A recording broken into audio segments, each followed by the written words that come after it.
Hello, मी अरुणा. तर ही बनवली आहे, मी घरी बनवली आहे भेळ. खूप छान. तर त्याचं कसं करायचं, चुरमुरे घ्यायचे.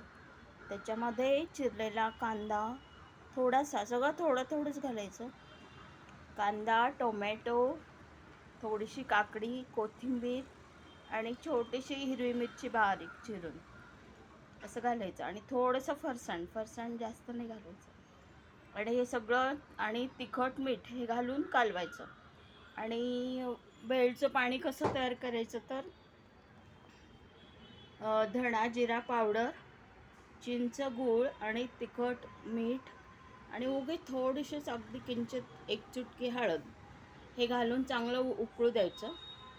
आणि मग गाळायचं. गाळून मग ते भेळमध्ये आपण वरून घालायचं ते पाणी. ही घरी केलेली भेळ अतिशय अतिशय छान लागते आणि भरपूर खाऊ शकतो आपण, भरपूर जाते ही आपल्याला. So thank you.